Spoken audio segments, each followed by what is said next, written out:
Honourable Member for King Vaughan. Thank you, Madam Speaker. Once again, I rise in this House to speak to the motion of privilege. In case anyone at home is confused about this, it's all about why we are debating this motion of privilege. Back in June, members of Parliament passed a motion which demanded that all documents related to this Sustainable Development Technology Canada be transferred to the RCMP for investigation within 30 days. The government did not do this. So, on our first day back in the fall, the opposition House Leader raised a question of privilege. The Speaker of the House agreed that the government ignored an order of the House. And again, they ignored your ruling, Madam Speaker. The government will argue that they did not ignore ruling and that they did, in fact, table the requested documents. However, what they tabled was 29,000 pages of black ink. Madam Speaker, the documents were almost completely redacted. What they have redacted, what have they redacted? Again, what have they redacted? What are they hiding? My colleagues and I have asked every day in this House for the Liberals to adhere to the orders of this House and turn over the reports of the House and turn over all the reports unredacted for the RCMP to investigate. To date, they still refuse. Why? Of course, the government is going to say that the Prime Minister's Department of the Privy Council Office has the right to redact documents.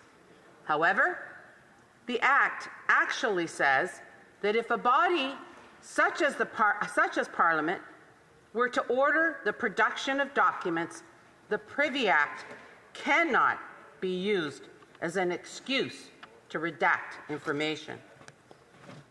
So let's go back a bit. Why did the House demand the documents of the SDTC be handed over to the RCMP in the first place? The Auditor General did an audit for 5 years of SDTC. She did a sample of only half of the transactions. 226 transactions that the board approved, and the Attorney General found, you're not going to believe this number, 186 of the 226 transactions were conflicted. In other words, 82% of all those transactions. This means only 18% were in good faith. Madam Speaker, I ask you, if your kids came home from school with a score of 18%, they would need to do some explaining. But what does that really mean? It means conflicts of interest.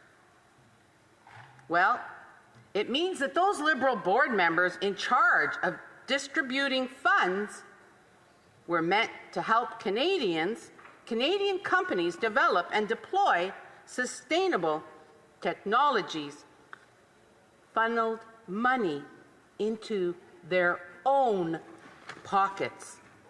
Why do I say Liberal board members? Because the chair of the board was handpicked by the Prime Minister himself, ignoring any kind of fair hiring process. Let's start. She approved with $390 million in funding for projects that had extremely disturbing conflicts. According to the Attorney General, the Liberals' Green Slush Fund handed out $58 million to projects without a promise that the contribution agreement terms were met.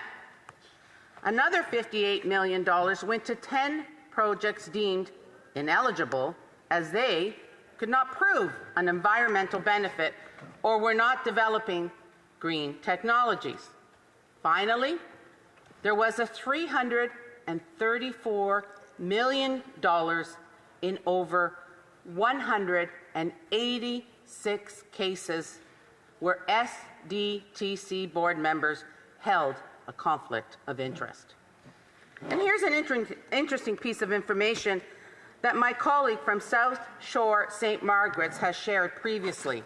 The Prime Minister's far-left, radical environmental minister is profiting from the Sustainable Development Technologies Canada. You may ask, how is this possible?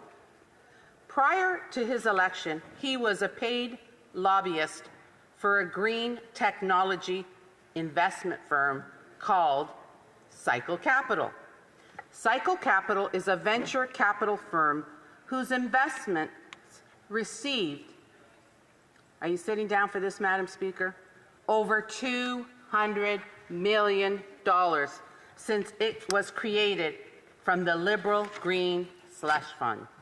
Remember, these funds were approved by the Prime Minister's hand-picked board members, including the Environment Minister's longtime personal friend, André Lee Miteau. I hope I pronounced that right. Increasingly, André Lee Miteau is not only handpicked by the Prime Minister to sit on the board of SDTC, she is also the founder and owner of Cycle Capital. But wait, it gets even better. During her time on the board, companies in which Cycle Capital was invested received more than $100 million. Millions of taxpayer dollars. These taxpayer dollars inflated the value of Cycle Capital. Since this Prime Minister and corrupt band of merry men took office, Cycle Capital has grown from $200 million to over $600 million since the Prime Minister took office. So, let's connect the dots. Who benefits from a company whose value is inflated by taxpayer dollars? The shareholders, of course. And guess who continues to hold shares in Cycle Capital? The far-left radical orange suit-wearing environmental minister. This is the very definition of a conflict of interest. As we all know, the tone of any organization starts at the top. And at the top of the Liberal NDP government, the tone is corruption. As my colleague from Lambton, Kent, Middleton stated the other day during her intervention, the government has a pattern of giving its friends hundreds of millions of taxpayer dollars while shirking responsibility for all it has done to destroy Canadians' livelihood. She took us all on a walk down Scandal Lane as she revealed 68 of the Liberals' scandals. In my previous intervention, I listed some of these. This morning, I will mention a few more. I can't possibly list all of them, as I only have 20 minutes, Madam Speaker, but here's a few. The pressure put on the first Indigenous Justice Minister and Attorney General, Jody Wilson-Raybould, by the Prime Minister, get Liberal donor SNC Lavalin off the hook, and for firing her when she refused to help with the cover-up. The people experience things differently. Response to the Prime Minister's groping allegations. The We Charity scandal, for which the Prime Minister prorogued Parliament to escape scrutiny. The Prime Minister's assault on an NDP member of Parliament on the floor of the House of Commons. The export of personal protective equipment to China during a pandemic and giving hundreds of thousands of dollars in ventilator contracts to Liberal Party insider Frank Baylis. The fake charges against Mark Norman. The illegal invocation of the Emergency Measures Act and the fabrication of reasons to justify its illegal use. The trampling of Canadians with horses and the seizing of Canadians' bank account. The Winnipeg lab scandal and the Public Health Agency tracking scandal. The rampant abuse of staff in the office of the then Governor General, who was appointed by the Prime Minister.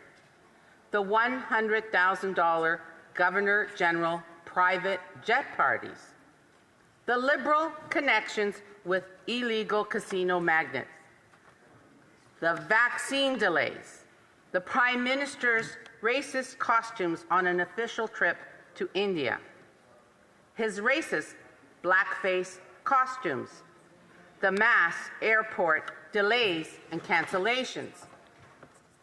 The decriminalization of hard drugs. The over 72 secret orders in council. The Liberals diplomats attending a party at the Russian embassy during the Ukrainian war. The minister who gave a $17,000 contract to a Liberal alleging media firm. The efforts to obtain unwarranted border searches of electronics. The restrictions of online free speech. The $11 million renovations to the Prime Minister's cottage. The $8 million barn built at Hagerton Lake. A Jamaican vacation that cost taxpayers at least $162,000. The increase of the carbon tax during an energy crisis. The misinformation to Canadians about electoral reform. The skipping of the first National Day of Truth and Reconciliation so the Prime Minister could go surfing in Tofino. That's funny. The elimination of mandatory minimums for gun offenses while going after law-abiding firearms. The Prime Minister's party in Scotland while Canadians were under lockdowns. The failed reforms in the ATIP system. The contracts awarded to the government employees without proper bids, such as those with GC strategies for the Arrive Can, or should I say the Arrive Scan app. The Liberal cover-ups of foreign interference. The compromised Liberal MPs who continue to sit in the House of Commons. The Bernardo and Magnotta prisoner transfer. That's a huge one, since 75% increase in women's violence in this country due to their misguided laws. The former Nazi scandal invitation and recognition in this House of Commons. The delay in recognizing the IRGC as a terrorist organization. We have skyrocketed debt, skyrocketed inflation, skyrocketed addictions, and skyrocketed overdose deaths. After 9 years of this Prime Minister, everything is broken. He has skyrocketed the debt to the point where we are spending more on the interest of the debt than we do on health care. He has skyrocketed the cost of groceries, sending more than 2 million people per month to food banks. He has skyrocketed crime with his catch and release bail and the elimination mandatory minimum sentences for major crimes. Auto thefts up 200%, violence against women up 75%, and his legalization of hard drugs has seen the pop-up of drug dens near children's school and playgrounds and have caused a massive number of overdosed deaths. And now we have the Liberals' attempt to bribe us with our own money in a form of $250 check to those who earn $150 net income. I repeat, net income, meaning after tax dollars, but nothing for those who truly need supports. Here's what they forgot to tell you. They will borrow more cash and print more money, which by their own admission will lead to higher inflation and devalue our dollar. More borrowing means interest rates are likely to stay higher for longer. We are already seeing evidence of this in the bond market.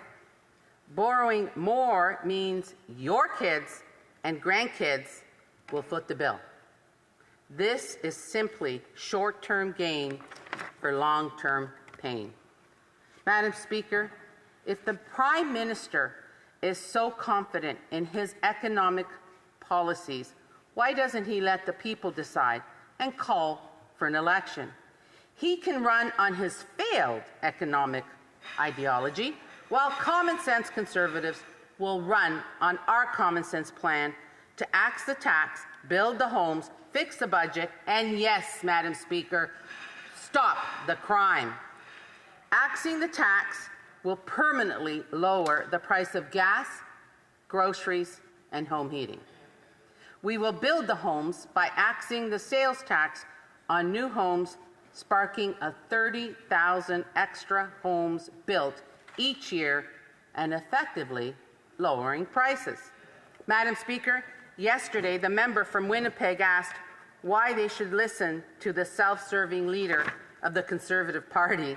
I really hope that member would take some time to reflect on his own party and the actions of his leader.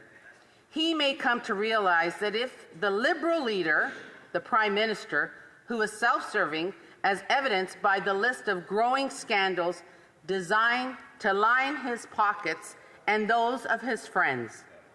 It is the Conservative Party who cares about Canadians, all Canadians, and not just powerful insiders.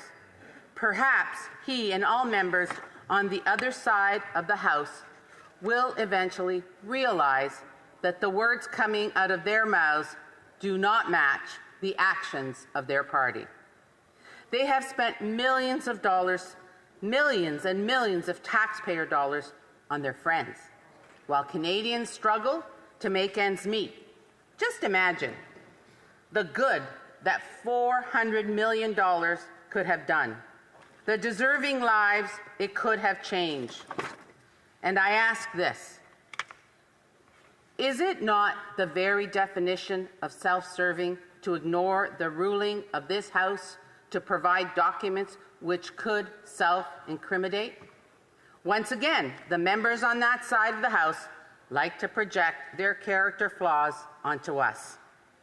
As their popularity plummets in the polls, they continue to gaslight Canadians.